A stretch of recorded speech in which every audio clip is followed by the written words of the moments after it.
Yo les amis, j'espère que vous allez bien. On se retrouve pour une nouvelle vidéo, le premier débrief de la saison sur le Barça. On va faire le débrief, ils ont gagné contre Rayo Vallecano à l'extérieur 2-1. Maintenant, bien sûr, n'hésitez pas à liker, vous abonner. Merci beaucoup pour les deux personnes qui se sont abonnées après la dernière vidéo. On continue d'avancer, on continue de progresser. Abonnez, likez-vous. Non, abonnez-vous, likez et puis on passe directement au débrief. Bon, le Barça qui s'impose, ça fait 3 sur 3. Je comptais débriefer le match depuis et quand j'ai vu le score, quand j'ai vu la tendance du match, j'avais hâte que mon premier débrief sur le Barça soit une défaite du Barça. Et malheureusement, le Barça qui s'en sort encore une fois dans un match assez bizarre. Les deux premiers matchs du Barça, je n'ai pas très bien observé, je n'ai pas très bien regardé les matchs, c'est pour ça que je n'ai pas fait de débrief. Mais le match d'aujourd'hui, il y a du bon et il y a du moins bon. Un peu comme dans toutes les équipes en ce moment-ci. Il y a du bon et il y a du moins bon. Et on a commencé avec le moins bon. Le Barça en première mi-temps qui avait l'air n'avoir aucune créativité quelconque. Les seuls sparks vraiment venaient de Lamine Yamal et Rafinha. Rafinha qui a d'ailleurs beaucoup évolué depuis la Copa. Mais les seuls sparks vraiment côté Barça venaient de Lamine Yamal et Rafinha. Et je pense que c'est dû à la formation. Parce que quand tu joues en 4-2-3-1, à gauche tu mets Ferran Torres, à droite tu mets Yamal, au milieu tu mets Rafinha.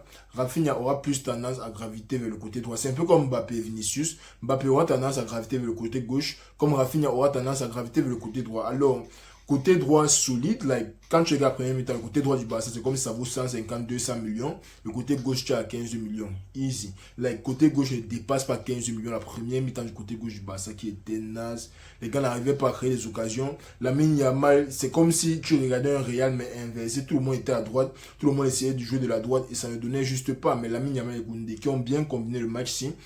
Et côté Vallecano, honnêtement, je vais d'abord finir même avec eux.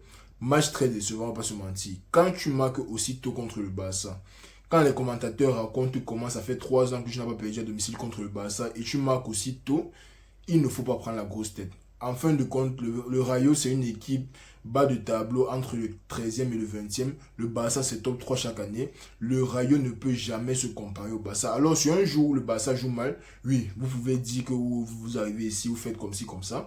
Et ça ressemblait un peu à ça en première mi-temps, mais même en première mi-temps, on sentait que le Rayo, ils ont eu leurs opportunités de marquer le 2-0 net après le 1-0. Mais après ça, le Barça avait le contrôle du match. Pas parce que le Barça n'attaquait pas, ils avaient le contrôle du match. Et quand tu arrives en deuxième mi-temps, tu vois la physionomie du match. Tu as un Barça qui attaque beaucoup, qui n'attaque pas forcément bien, mais qui n'est pas bien regroupé derrière. Ils ne sont toujours pas bien alignés cette saison, je ne sais pas pourquoi.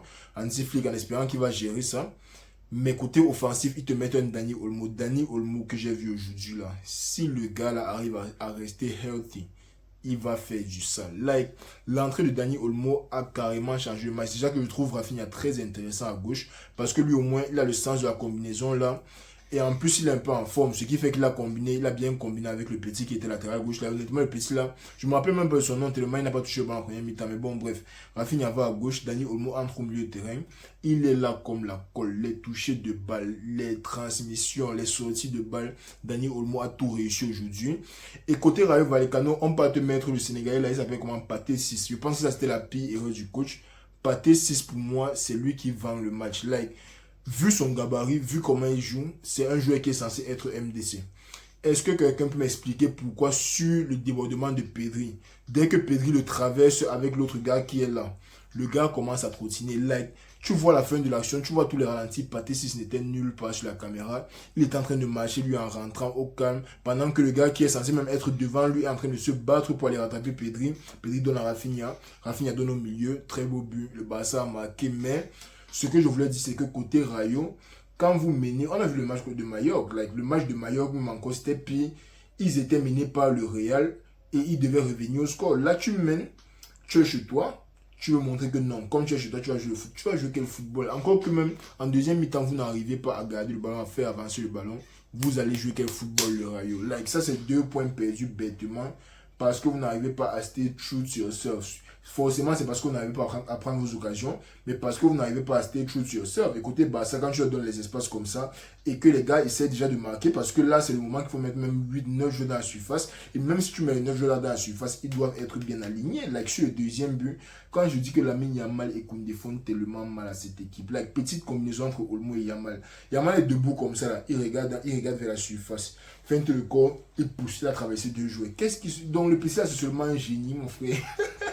Le petit là, c'est vraiment un génie, man. Seulement à cause du genre, le petit, si ça te donne envie de te lever chaque jour pour regarder le match du Barça, Lamine Yamal, c'est un joueur mais tellement fantastique. J'espère seulement qu'il va garder la même régularité, même sur seulement 10 ans.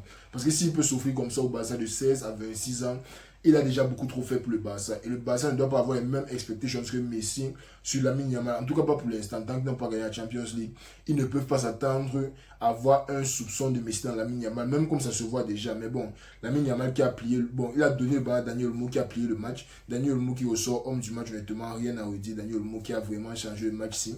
Et comme j'ai dit, côté Vallecano, on va le dire quoi. Like, le Rayo Vallecano, ils sont tellement trash, fam. Tu as vu le nombre d'occasions qu'ils ont eu en fin de match. Ils n'arrivent même pas à tirer et cadrer. Like, les trucs point blank range. Voici le joueur. La caméra, si c'est le goal. Le gars n'arrive même pas à toucher le ballon. C'était incroyable. C'était incroyable, le gars. Et le Barça aussi. Je pense que bon, il y a eu aussi un peu de malchance. Like, il y a Lewandowski qui marque son but qui est refusé en fin de compte. C'est arguable, l'action acceptait le but, ça n'allait pas me surprendre, mais il y avait bel et bien faute, donc on va pas trop discuter par rapport à ça. Il y a Lewandowski qui a raté un face-à-face aussi. Honnêtement, Lewandowski, il arrive à trouver les goals, mais bon, c'est déjà mieux que la saison passée, ça c'est sûr. C'est déjà mieux que la saison passée, mais ce n'est pas le Lewandowski qu'on connaît de 48-50 buts par saison. Est-ce qu'il va finir comme ça? Est-ce qu'il va repartir à 48 buts? Je ne pense pas parce qu'en fin de compte, il vieillit quand même. Like, là, au Barça, depuis quoi? 2-3 ans, il vieillit. Il n'a pas pu faire ça jusqu'ici parce qu'il n'avait pas l'effectif qui allait avec et aussi parce qu'il a un peu pris trop l'esprit du collectif. Mais à part Lewandowski, honnêtement, le reste de l'équipe, Pedri a eu son but bon pour la confiance. Le petit Marc Bernal, là, bon, honnêtement, il se bat pas mal. Il se bat pas mal. Rafinha, très beau match. Daniel Olmo, très beau match. Lamine Yamal, très beau match. Koundé, match exceptionnel. Donc, je sens qu'il s'amuse comme un fou depuis qu'il est latéral droit. C'est bien pour lui. Mais la défense centrale, c'est toujours un problème pour moi. Niveau Barça, l'alignement de la défense, c'est un problème. Défense centrale, c'est un problème. Les latéraux qui n'arrivent pas à revenir à temps, c'est un problème. Mais bon, dans toutes les équipes, il y a ce qui marche bien, il y a ce qui ne marche pas. Il faut seulement trouver le juste équilibre. Et tant que tu gagnes, ça va. Like le Barça, si, tant qu'ils continuent de gagner 2-1, je ne sais pas s'ils vont se plaindre de jouer les mauvaises premières mi-temps. Même chose que le Real. L'autre joueur, on a mal joué, mais on a gagné 3-0. Si le prochain match, on joue mal, après on gagne 3-0, je prends, on part avec. Mais bon, les amis, dis-moi ce que vous avez pensé du match du Barça si en commentaire. Dis-moi surtout ce que vous avez pensé de Daniel Olmo. Honnêtement, Daniel Olmo, s'il réussit à rester en forme, il va faire très mal. Mais sinon, on va se reprendre. Bon, jeudi, je ne sais pas si je vais pouvoir poster le débrief du Real. Je vais essayer, je vais faire de mon mieux. Mais je ne serai pas chez moi. Donc, on va se reprendre soit vendredi pour le débrief du Real, soit le week-end for sure. Like, le week-end for sure, je vous poste les vidéos, mais jeudi, là, je ne suis pas encore sûr. Donc, prenez soin de vous, les amis. N'hésitez pas, bien sûr, à liker et vous abonner comme d'habitude si vous êtes nouveau. On se prend en fin de semaine pour le débrief. Est-ce qu'il y a un derby ce week-end? C'est Liverpool-Chelsea. Oh, I hope I can watch that. Like, si je réussis à regarder Liverpool-Chelsea, on va débriefer ça ici. Peut-être à la place de la Liga pour une fois. Like, tout le temps, je fais la Liga. À un moment, il faut un peu switch it up. So, s'il y a Liverpool-Chelsea ou bien un derby en Angleterre, je ne sais pas si c'est United contre Liverpool, je vais vous débriefer ça, ne vous inquiétez pas. Likez, abonnez-vous et on se prend dimanche pour le débrief du match de première ligue. Là, pas pour la Liga, sauf s'il y a un carton, peut-être 6 ou 7-0, je vais regarder tous les matchs. Mais sinon, on se reprend pour le débrief de première ligue le week-end. Prenez soin de vous, les amis. On est ensemble.